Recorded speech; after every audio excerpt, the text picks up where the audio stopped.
Hey, good afternoon, Emory families, class of 2026, transfer families, whoever else is joining us to hear a little bit about health insurance today. It's June 10th, 2022.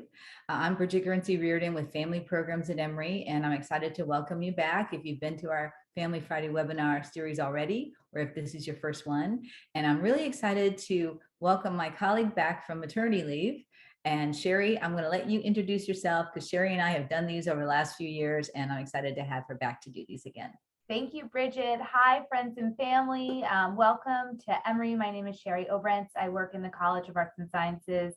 Really excited to be back for my first Family Friday webinar and my first Friday in quite a few weeks. So we're really excited to have you here today. And we're going to go ahead and get started about insurance.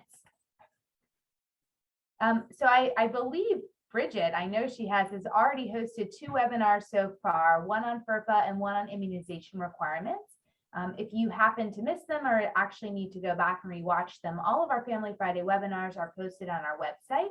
So feel free to watch again. And if you have any other follow-up questions, you can always reach out to our team so that we can get you connected to the right offices and answer anything that's still on your mind.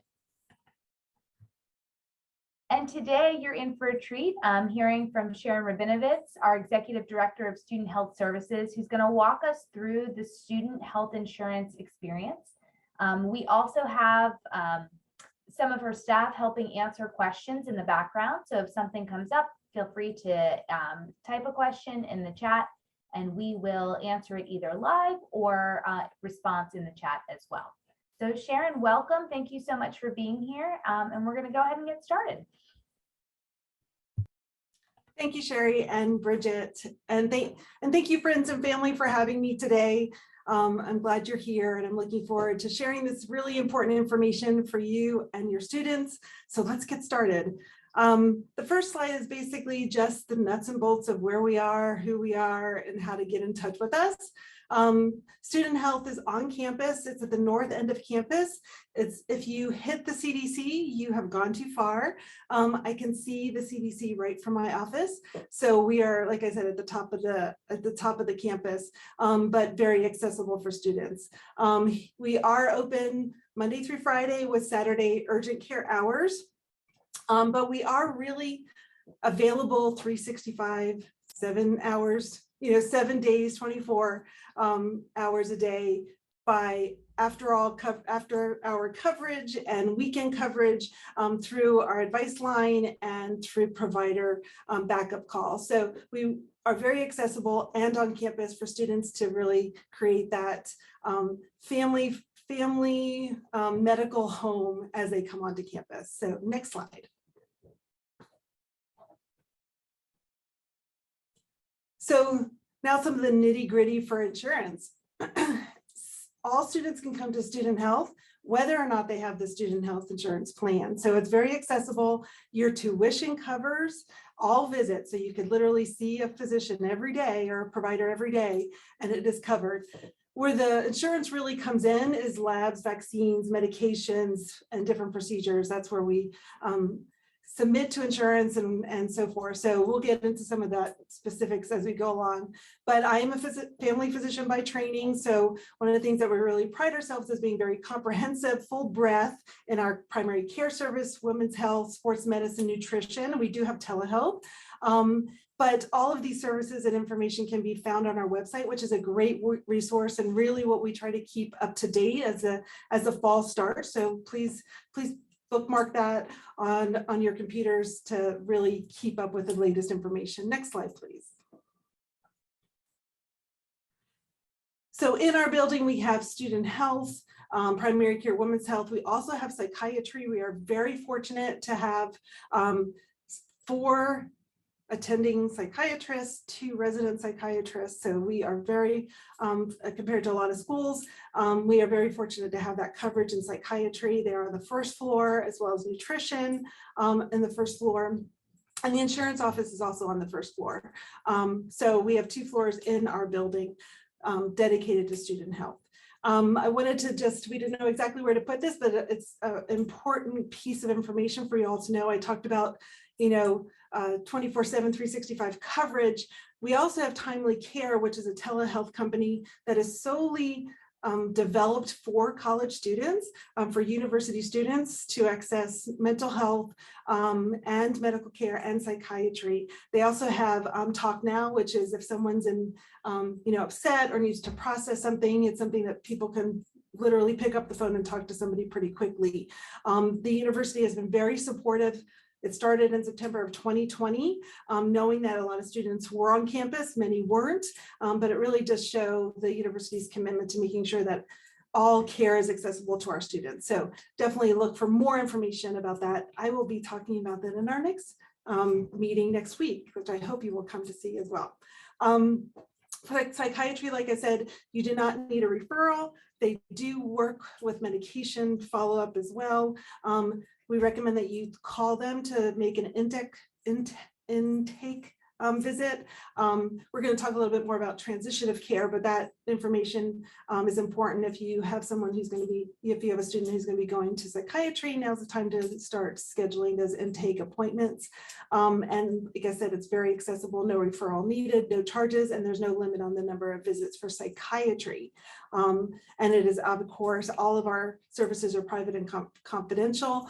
Our electronic medical record is separate for everything in academics on purpose, and also separate from the Emory Healthcare Network as well.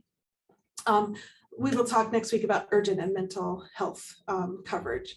So making an appointment, again, we're all about access, and we will make sure that you hear this over and over again. We have an appointment system for access. We do have urgent care appointments that basically become available in a rolling basis the night before. So you can tell your student if they don't see something right then and there to check again in an hour or two. And they can always call and find out if there's any other availability, or talk to a triage nurse to make sure that we do have spots to bring people in urgent situations. The health portal is basically where they're going to do a lot of their accessing of medical information and appointments. And this is the entire list of what they can access: immunization records. So uploading, I know you had a webinar last week about that. So that is where you upload your immunization information, appointment scheduling. Providers can message students through that. You can access your notes. You can access radiology, lab results, and so forth. Or again, it's a bills, anything. There's a lot of things that are accessible there. And with the Cures Act, people can view their progress notes and really be a true partner in their care as they're here for 4 years, or depending on how long your student's here. Also, it's very important to go to the portal to fill out the forms, the consent for treatment forms, the HIPAA FERPA forms, telehealth consents, mental health consents, and so forth. If your student is a minor, we do have a minor release form that is on the website under forms.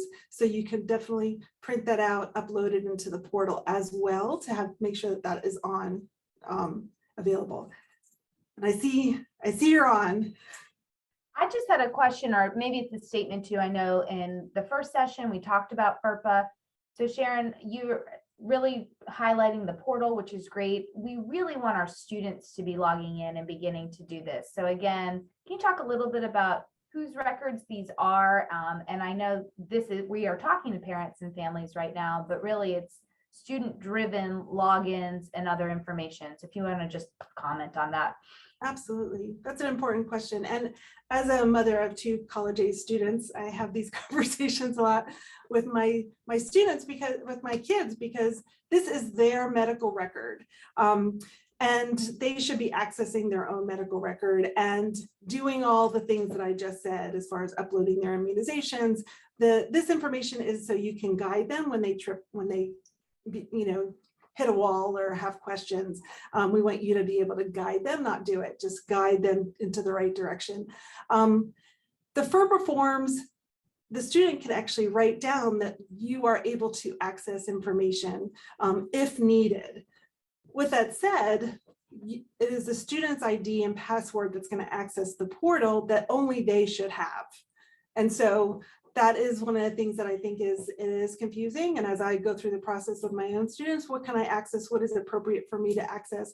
But the FERPA form, if something happens and I need to call student health and have a question about their care, if the form has your name, the provider can talk to you.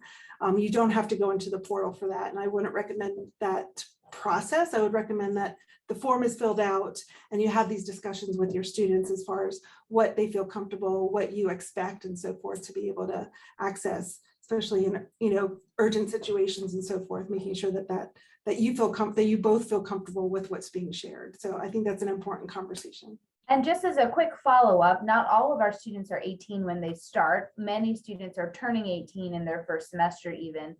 Is there a difference in access for students who are under 18 or anything additional that parents need to fill out or students need to fill out? So the students' access is the same as whether they're 18 or not. But going back to the minor, the consent for treatment for a minor, that is the biggest difference. So that definitely needs to be filled out, and it's much smoother for everybody involved if it's filled out and uploaded into their portal before they get here. So thank you for reiterating that. All right, next slide. All right, now we're getting into the medical insurance. So every student, every year. So the things that are in bold, and I will reiterate the things that I would want to take out of this and remember every year. So again, the insurance that you have, and we're going to talk about, you know, the waiver process and so forth. The insurance that you have, that your student has to be valid in Atlanta. We know that if students have access to medical care and it's not a stressor, that they have greater academic success. So that is why health insurance is mandatory and they have to have easy access within Atlanta. So it's a mandatory process. We're going to go through some of the waiver criteria in a moment. It is an annual process. It is an opt-out process, meaning you will be charged for the Emory insurance, otherwise known as USHIP, every year unless you waive out, and that has to be done every year. The waive out process is with an OPUS, and we'll talk about that in a second. But the audit, again, you have to meet the criteria, and we'll go through that in a moment. The deadline is September 1st, so making sure that it's all in place as the students are getting here and starting the year. And I will kind of direct you, I'll walk you through the criteria and I'll direct you where all this information is. If you have questions, and we know insurance is complicated, even for a medical person, it is complicated. So we want to make sure that you have access to support. So the phone number is listed here, and also the listserv. So that goes to a team of people who address that. Obviously, during higher volume, it might take a little bit longer, so be patient. But again, Tamika Bailey is on today. She's one of the coordinators and support through this process, and she's going to be answering your Q&A questions. So feel free to put anything that comes to mind at this point in there. Next slide, please. So this is the criteria, and I don't want to read verbatim, but again, it's all about access. So anything that limits access is what we're highlighting. So if we know a lot of people have high deductible plans, and for many people, it's incredibly appropriate and financially a good option for many families. We want to make sure that students don't have a barrier. So if there's a high deductible plan and the student's worried that basically they don't have insurance coverage for the first 10,000 or so forth, that they're not put in a situation that they don't access the care or take advantage of the recommendations that the provider is making. So I think that it is important that it says here, if you needed to, you could provide HSA documentation or means to cover anything that's over 2,500, because we want students to not have to worry about that. We want them to have appropriate prescription drug coverage if they need it. Again, all of this is ACA compliant. So the Affordable Care Act designates that plans have to have many of these criteria. So this is not necessarily just Emory, but many plans that are ACA compliant. We want them to have 100% preventive care coverage, because as a family physician, that's very important to me and my staff. We want to make sure it's emergency coverage and in inpatient and outpatient medical. We want mental health care coverage now more than ever. We want to make sure that that is not a barrier for students. Next slide, please.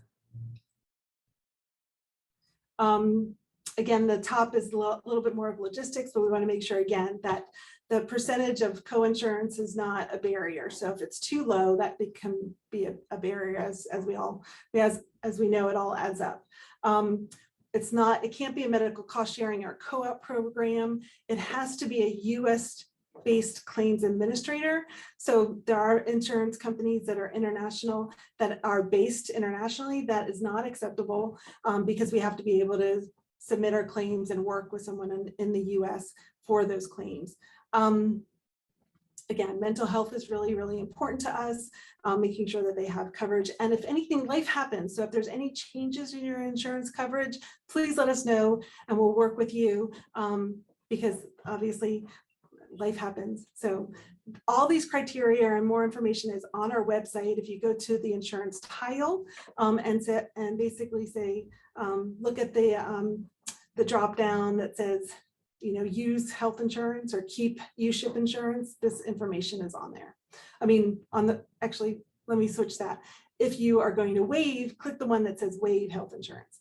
And if you want to look at anything that's pertinent to what is covered by USHIP, click keep USHIP insurance. So we try to make it as easy and intuitive as possible to go to the places that you can get your information. Next slide, please. So again, now I'm shifting. So we have the website, we have your student patient portal, which is through the student health medical record. And then you have PeopleSoft or the Opus account, your student's personal account through, for access to anything academic and financial and so forth. So we're jumping over to the Opus account is where you do the waiver. And again, we try to make it as intuitive as possible. Hit the health tile, and that will get you to the insurance waiver information. That information is put in. You put in all the information that you need for your insurance, ID, the group, phone numbers, and so forth. That information is sent to our auditor. It is audited and reviewed. If it's accepted, you receive an email saying it's accepted. If they need more information or the numbers are put incorrectly, you will also get an email. Your student will get an email saying, we need more information, please send us a follow-up. So, and if it's denied, they will get that information as well. If it's denied, it goes back to Opus and the charges stay for the health insurance. If it is accepted, those charges are magically taken off. Charges usually are placed in July for the insurance. So again, take a look at your bill, and that could be a marker of these are things that you have to take care of, but the deadline again is September 1st to waive out. Next slide, please.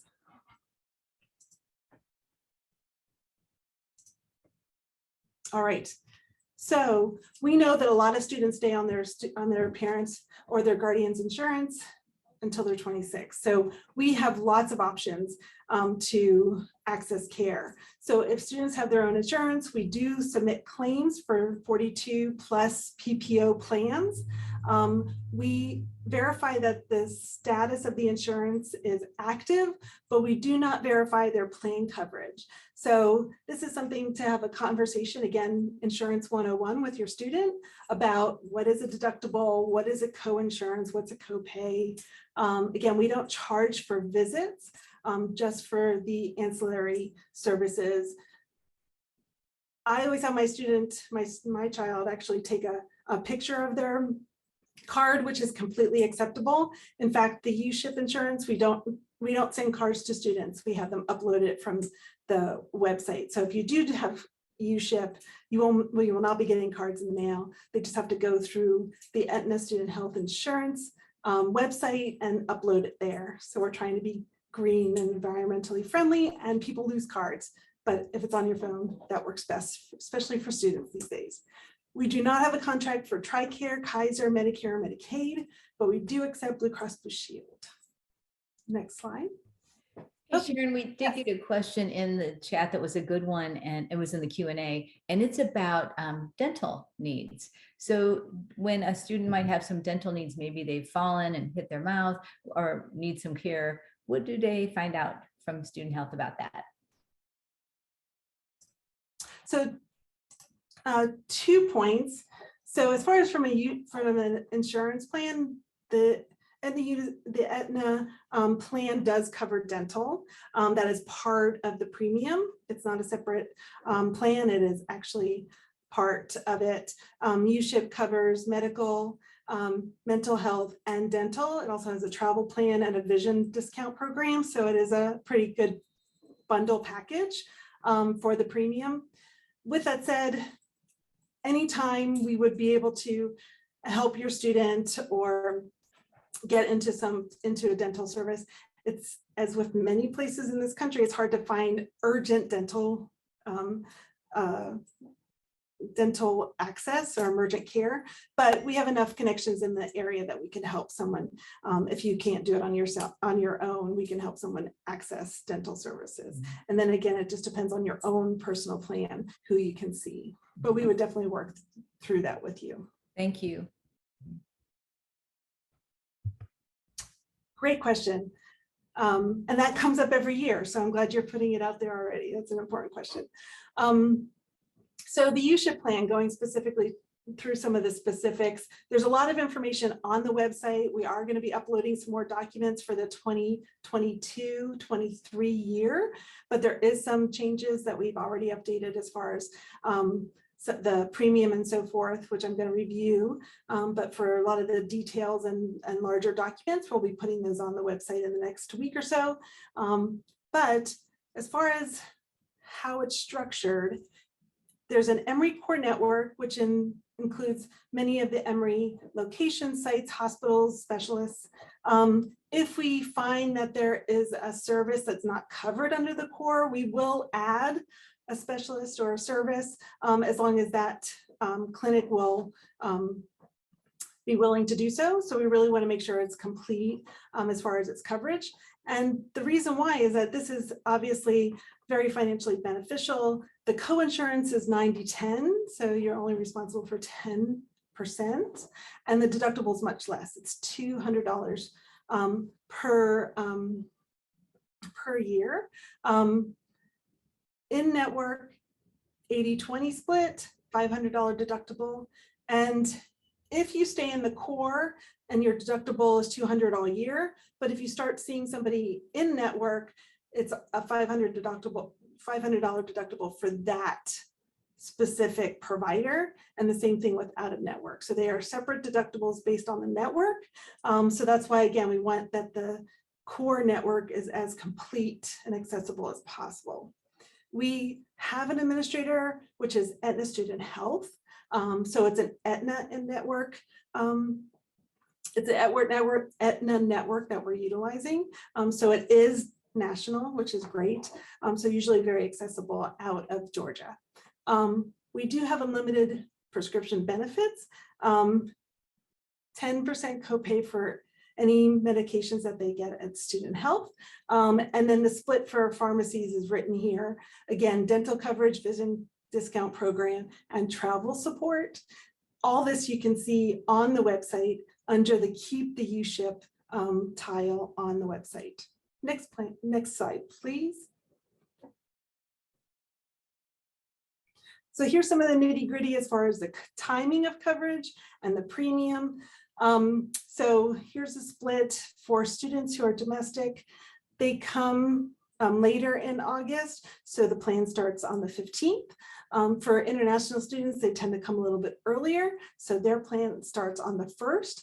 Going into next year, everyone's going to start on the 1st, so that is something to think about if you continue on USHIP. But this is the premium for that year. Again, it's inclusive of all that access that I reviewed before. Next slide, please. All right, I am happy to take any questions. Again, our website has a lot of information. If you have questions, feel free to call, feel free to email us on that listserv. If you have questions as far as coverage and medical care, American College Health Association is also a very good resource. It's acha.org. So I recommend that as another option to look at different things, what medical care is needed, what insurance is covered, and so forth. So, but I'm happy to answer any other questions that have come up. Sharon, just to clarify, and you said this clearly, but want to make sure, for students who want the Emory plan, since this is an opt-out plan, they're already enrolled. So if students want the Emory plan, if you're coming in, there's nothing more to do. It'll just get tacked onto the bill, good to go. It's really only logging into Opus if you're opting out because you have insurance through the family plan or something else. Yes. Very well said. And is there any other way? One parent asked about, they have medical coverage, but they don't have a dental plan. Is there any way to opt in partially to something to cover dental, or it's all or nothing? It's all or nothing. Okay. Good question. We could definitely look into that for the future, but for now, it's all or nothing. Okay, great. Sharon, we had another question, which is good, which comes up with allergy shots. I know Emory has, do we have a source for those? Yes, we provide monthly allergy shots for many students. There is an allergy nurse, which you can through the portal, you can access, so the student can do that, or you can call our office and we can connect you with that person. There is a process. We want to make sure that it's as safe and seamless as possible for that transition of care. We will only take people for allergy shots who have started their allergy shots. They've had 3 allergy shots without reaction, and then we'll be happy to transition care. We want to make sure that they get their serum to us in a safe manner, and again, meeting the allergy nurses, and they get to know the allergy nurses very, very well, but making sure that we have all that set up and we have all the paperwork and anything else needed from your provider to make sure that it's safe and efficient. So we're happy to do that. You can call our front office, or you can go on the portal and your student can message the allergy nurse. And Sharon, one thing I mentioned last week during the immunization program too is families. It's really important to get your student familiar with the patient portal. Do that this summer, be able to get them so they know how to use it, because nevertheless, something will come up and we're hoping it's something minor, but you will want your student to know how to do that. And that's what we're going to say overall. Go to the patient portal, that'll get responded to right away. And you'll have a peace of mind. They'll have it in writing, what to do next. So those of us in Emory Healthcare, I think most of us that are on this call, we use our patient portal through Emory Healthcare. It's our lifeline. And I also want to put a shout out to Sharon. She just was named a distinguished professor of medicine in the School of Medicine here at Emory, and the colleagues and the nursing staff and all of the technical staff in student health service is phenomenal. They usually get recognized by students as outstanding staff and faculty. So we do have a really great group of people who know how to work with college age students, and they built a trust and a good relationship with them. Thank you, Bridget. Absolutely. It's an amazing group of people who are very passionate about taking care of students during this stage of development. And we're also very patient because we are taking care of students during this stage of development. So it really is a specialty for us and a passion. And our goal is not just healthcare, but also education and support.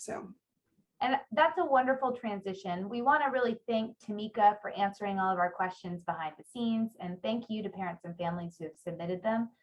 Next week's session is about transition of care, and Bridget and Sharon have kind of alluded to some of this throughout the last 3 weeks, but the session really highlights what conversations you should be having with your students before they get to campus, especially around their own care, taking, agency and knowing what insurance is or how to find their insurance cards, knowing how to make doctor's appointments. We understand that students may not have ever scheduled their own appointments before. Knowing the names of all their medications and getting all those things set up this summer will make that transition so much easier. So if any of that piques your interest, we really hope that you join us next week for transition of care, where Sharon will actually be back with us with some of our other colleagues to talk about other areas that we need to transition as well. All right. Well, I think that we've gotten through all of the questions. The Student Health website really has so much wonderful information that is easy to follow and find. And so we really hope that you visit that as well. And you can always follow up with Student Health in their email if you have questions. But we thank you so much for joining us today. Bridget, anything else before we log off? Thank you, Sherry. Welcome back. Now you. Sherry's a parent too. So all three of us on this call, at least, and Paula, I'm not sure about Tamika, but a lot of us are parents. And so we can relate to everything that you're listening to today. And we appreciate your attendance. And we'll look forward to seeing you next week. Thanks. Thank you. Everyone, have a good summer.